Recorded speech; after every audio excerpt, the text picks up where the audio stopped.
3, 2, 1. Okay, magandang araw mga kaobra. Advance Happy New Year. Ngayon mga kaobra, papakita ko sa inyo paano ko ito ginawa, itong improvise natin na buga. Itong buga na to mga kaobra ay safety ka talaga dito, kasi maganda pagkagawa nito. Gamit lang natin dito mga kaobra itong ano lang ito mga kaobra, sobra lang ito na ginagamit, ang matira-tira lang ba. Ito yung ginamit ko na epoxy. Ngayon mga kaobra,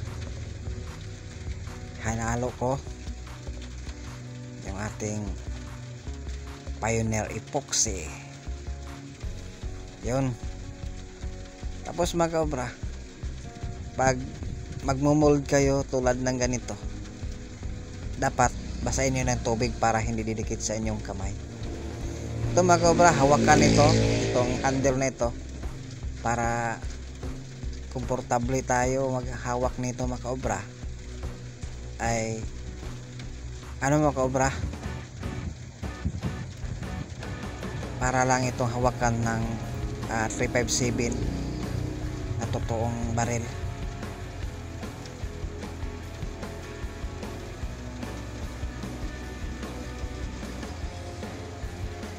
Bali, wala tayong ginayahan nito mga kaobra na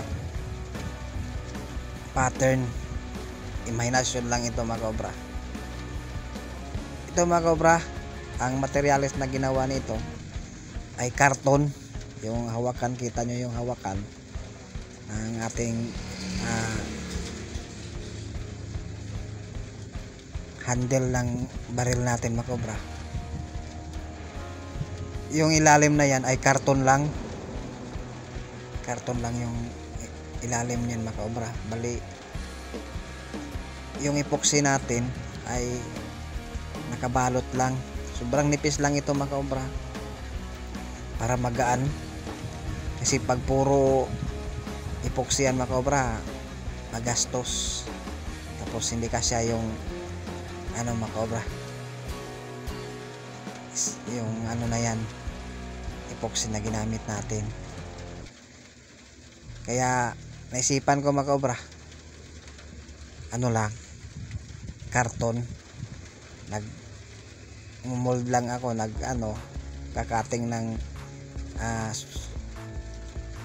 sukat na hawakan. Ito mga kaobra, tingnan nyo, ay tuyo na. So, lilihaan naman natin mga kaobra para makinis, at pagkatapos bago natin i-sprayhan ng itim, parang totoo talaga mga kaobra. Yung gantilyo na yan mga kaobra, yung hawakan natin, yung parang komportable pag kakalabit tayo, ay ano lang yan mga kaobra. Bali, yun po ay ginagamit ng pansindi ng gasol. Pag yung gasol mo mga kaobra ay yung ano niya po, pangsindi niya ay sira, yung cricket na yan ay yun ang ginagamit, parang gun lighter siya mga kaobra. Mahaba yung ano niya.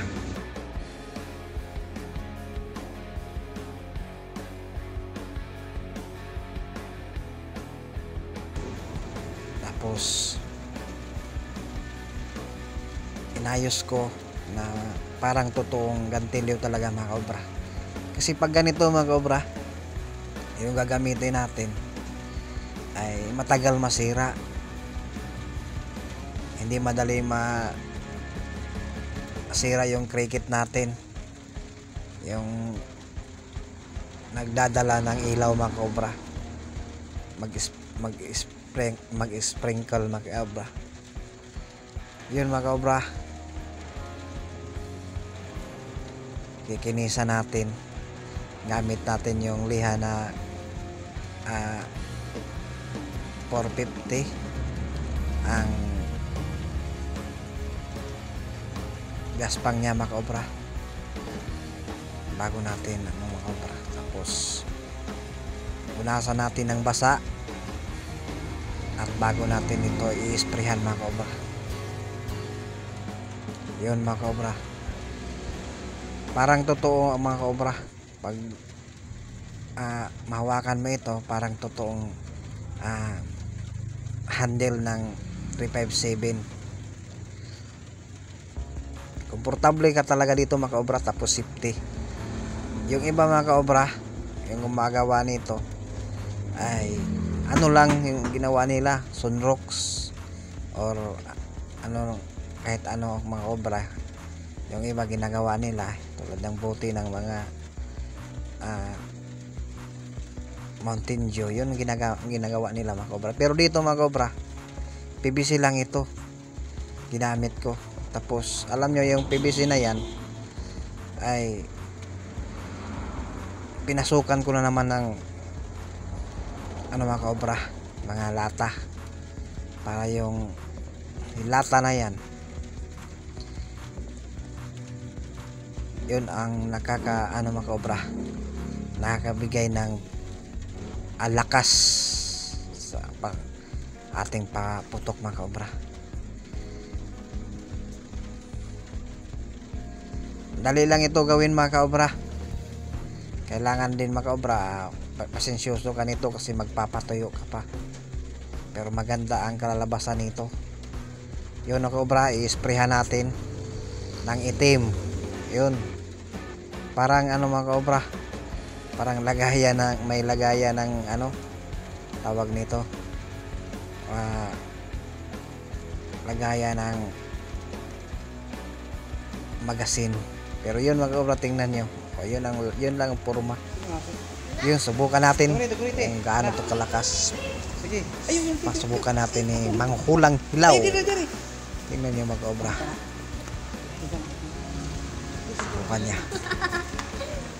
Sa sobrang lakas mga kaobra sa impact, panoorin nyo si manghulang hilaw. Sobrang lakas. Shout out portion naman tayo mga kaobra. Ating shout out Christian Pabuaya Deminis. Sabi niya, Dul, pa-shout out dyan Dul, itong nagpatupi ni mo kagahapon.